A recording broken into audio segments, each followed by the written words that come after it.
হালুয়া আর রসগোল্লা মানেই বাঙালিদের ইমোশনের জায়গা। তো চলো রেসিপিটা শেয়ার করা যাক। নমস্কার, কেমন আছো তোমরা সবাই? আমি তো অনেক অনেক ভালো আছি। আমাদের কথা ও গল্পতে তোমাদের সকলকে অনেক অনেক স্বাগত।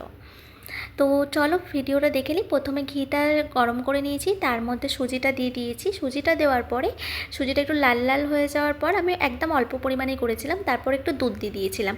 দুধ দেওয়ার পর যখন ওই ব্যাপারটা গাঢ় গাঢ় কাদা কাদা টাইপ হয়ে গেল, তো তারপর ওটাকে আমি ভালো করে মেখে নিলাম ময়দার মতো মেখে নেওয়ার পরে না, ওটাকে ঠান্ডা হতে দিলে হবে না। ঠান্ডা হতে গেলে ওই ডোটা মানে গোল গোলটা করা যাবে না, তাহলে ফেটে যাবে। তো সেই জন্য গরম গরম অবস্থাতেই করে নিয়েছিলাম।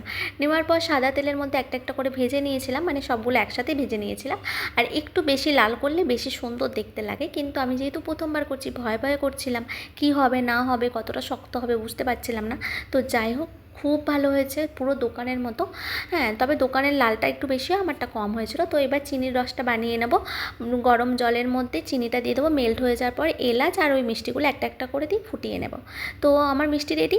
তোমাদের কেমন লাগলো অবশ্যই জানিও, আর দেখা হবে নতুন একটা ভিডিওতে খুব তাড়াতাড়ি। সবাই ভালো থেকো, সুস্থ।